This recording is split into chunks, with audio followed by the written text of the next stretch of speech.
Hi, this is Rick. Let's talk about object-oriented programming. This is in Chapter 10, and this is the first of a two-part video. Now, don't think that this is going to take the place of your book, because it's not. The book is going to have a much more detail and a lot more examples, and you want to use that. The pages for the book actually appear in the upper right-hand corner of each slide. So as we start, we're actually starting on page 403, and let's take a look at the objectives for this particular video. In this chapter, we're going to learn about the principles of object-oriented programming. Now, object-oriented programming uses procedural programming, which is what we've been doing so far, but it's a different way of thinking. When we talk about object-oriented programming, we're talking about objects, classes, polymorphism, big word, encapsulation, another big word, inheritance, and abstraction. We're going to do a lot with classes and class diagrams, and we're going to introduce you to the concept of public and private access, and then we'll talk about using objects in program. When I first got involved with programming, I used a deck of cards, and I had to feed a mainframe with that deck of cards, and each card contained one step of the program. It was cumbersome, and it was difficult to manage, and I was the only one that really knew what was going on with the program, so I was indispensable to the program. It's much like using a musket. A musket, before 1870, was the common rifle used, and it was custom made, custom balanced for one person, and it was made by one person. As a consequence, if the musket broke or had some kind of mechanical problem, you had to take it back to the individual that made it to get it fixed. And of course, only one person could ever use it. Then, in 1873, the Winchester rifle came along, and it had something revolutionary. It had a brand new concept. That concept was parts. So rather than having one musket that was made by one individual for one individual, it was a rifle that had interchangeable parts, so that if anything broke, you could just swap out that one part and it would be working again. Magnificent idea. In fact, it was carried on by Henry Ford a few years later when he started making standardized cars.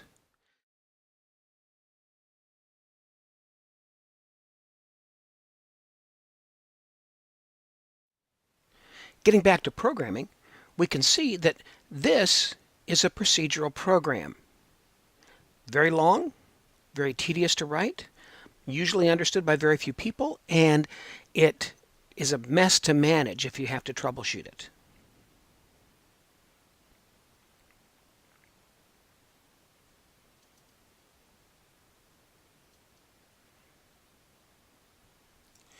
This is a program listing. Everything changed when we began to put the program listing aside and began to use parts.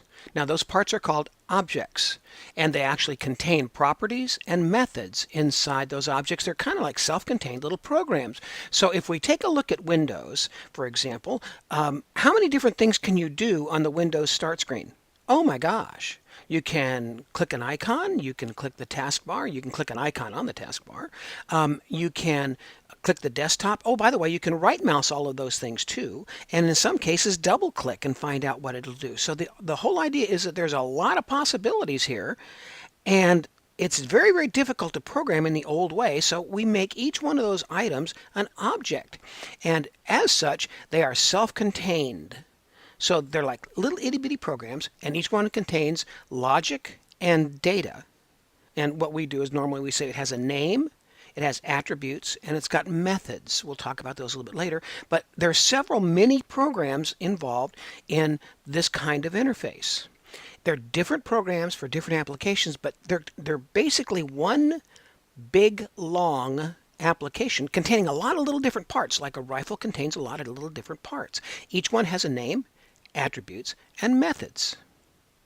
When we talk about object-oriented programming, we're talking about a style of programming that focuses on the application's data and methods needed to manipulate that data. It also encapsulates data with the methods needed to access it. It uses concepts of procedural programming inside the object, but it involves a different way of thinking because you think about everything that has to do with that object. So let's go ahead and try this. So here's some features that we're going to learn about today in OOP, or object-oriented languages. We're going to learn about objects, classes, abstraction, polymorphism, there's that big word again, inheritance, and encapsulation. What is an object? Well, we know what an object is in real life, and in fact, that's what we're going to deal with. We're actually going to relate programming to the way we normally think about things. It's going to reflect the real world. So let's take, for an example, an airplane. Now, an airplane has certain characteristics. It does certain things, and it doesn't do other things. So what we do is we would name our entity or our identity here, and we would say this is an airplane. That would be a generalization of what it is. Now, that airplane also has attributes or data, nouns that describe it. So we might say that this is a single piloted aircraft. It's got tricycle gear, it's single engine, and it's got low wing. Looks like it seats about 4, and it's white with red markings. Those are all descriptors of that airplane.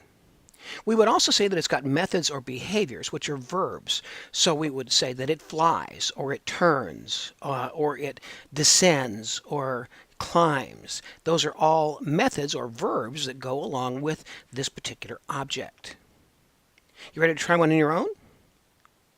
Here's an object, that big white cup.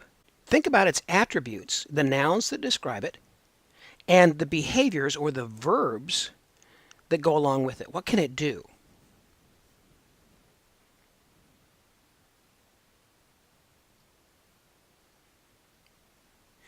Let's talk about the second word. That's class. Now, when we talk about the cup in the last slide, it actually didn't just happen by itself. It had a mold that was made and then filled with clay, and it went through a process to be made. That mold was actually the recipe for the cup. So a class is really a recipe. So we would say, in this case, it's a recipe for chocolate chip cookies. And this is actually a form. It's got a descriptor in it. It's got characteristics in it. It's actually got the different parts of how to make a chocolate chip cookie. Notice that this particular recipe has ingredients and directions. We might call those nouns and verbs, or we might call them attributes and methods. So if we were to take this recipe then and really use it, we would come up with an object, and the object in this case would be the cookies that result from the recipe.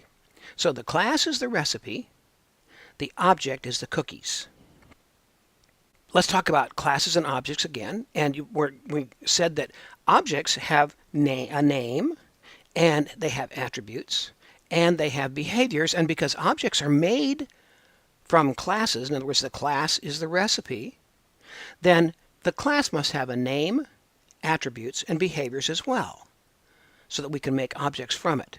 So the name would be, what is it? We want to give it some common name, and it might be something like a player or a document or an employee. Attributes, we want to describe what it is, and therefore those would be properties or data, and something like height, color, score, file type, something like that. And in programming, behaviors are what we can do with it, and that would be called a method or methods, and it might be to open, to print, to save, to do something else, kind of like our airplane was able to fly as a verb, as a behavior. So let's look at an example of one. This would be a class, and so we would create a class with these 3 parts. And then we've got the name, called bank account. We've got attributes, account number, balance, date opened, and account type. And then we've got methods, like open, close, deposit, and withdraw. Those are things that you can do with this particular bank account. So this is our class, this is our recipe. And now we can create objects from that. In other words, we create copies of it that we can fill in. And that would be called instances of the class. So those big words at the bottom of the slide, class, object, and instance, are all the big words that we need to know for this particular slide. Notice how each copy has a different name, has the different data in there, but it's the same kind of data. but it's got the same methods. Each one of them can do the same thing. And you'll notice that when we make copies of this, it's called instantiation. Big word, sounds official. You want to use it in your library so you sound intelligent. This is an example of what a class would look like if we were to program it. And this is best illustrated by actually going to page 410 and looking at the class listing number 2. So as we look at this, look at line 1. That's the name of the class. Line 21 ends the class. We've got lines 3 through 5, and that's where the nouns are. And then 8 through 10 is one method or verb. 12 through 14 is another method, and 16 through 18 is another method. So it's got 3 methods and 3 attributes in this class. Take a look at page 411 and you'll see a little bit more complex class listing.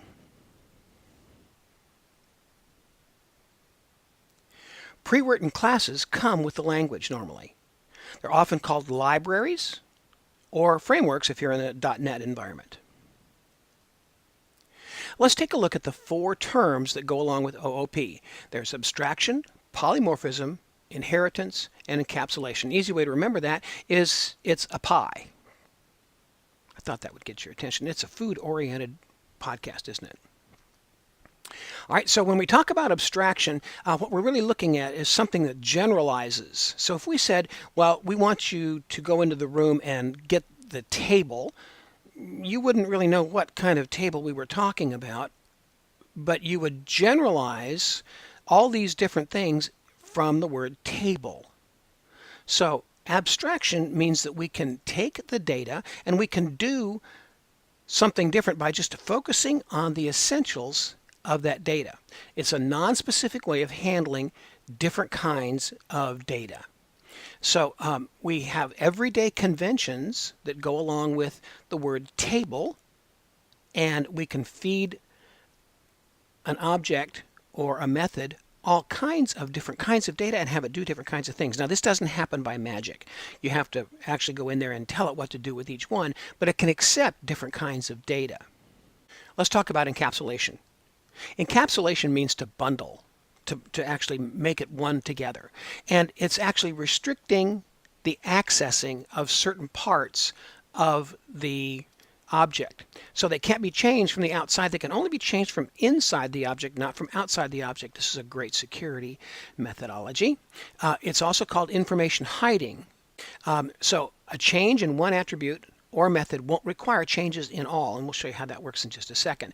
What we're going to do is introduce what is called private, which means data stays within the object, and public, which means it's visible to everything else. Now, we can send things over from another part of the program to an object and have that object operate on it without the data actually being exposed, and then send something back. And that's okay. That would still be private because the data stays within the object. So notice that I've actually marked this particular diagram now with minuses and pluses. Minus means it's private. It's going to stay within the object itself. So our account number has got a minus on it. It means whatever we put in account number is not going to be accessible to everybody else. But you'll notice that our methods are open because they have to go get data and send data away. So at that point, the transfer of data is handled by the methods. What about inheritance? Well, inheritance is what you normally think of as inheritance. It's taking something and bringing it down through the generations. So let's invent what is called a person class. This is our person class, and it's got 3 attributes and 2 methods. Can you identify those? All right, from the person class, then, we want to make a customer class. And so a customer is going to be a person, but they're going to be a special kind of person. So we're going to say, okay, here's our customer class. It's got name, email, phone number, customer number, change email, and change phone. Notice that there's some commonalities there.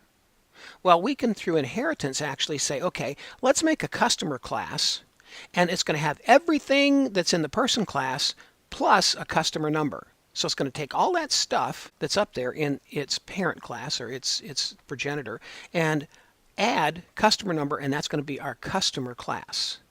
An employee class would be the same thing. We'd have the same thing that's in a person class, but we would add an employee grade and a join and retire kind of method. The object that everything comes from, or the class that everything comes from, is called the superclass or the parent class.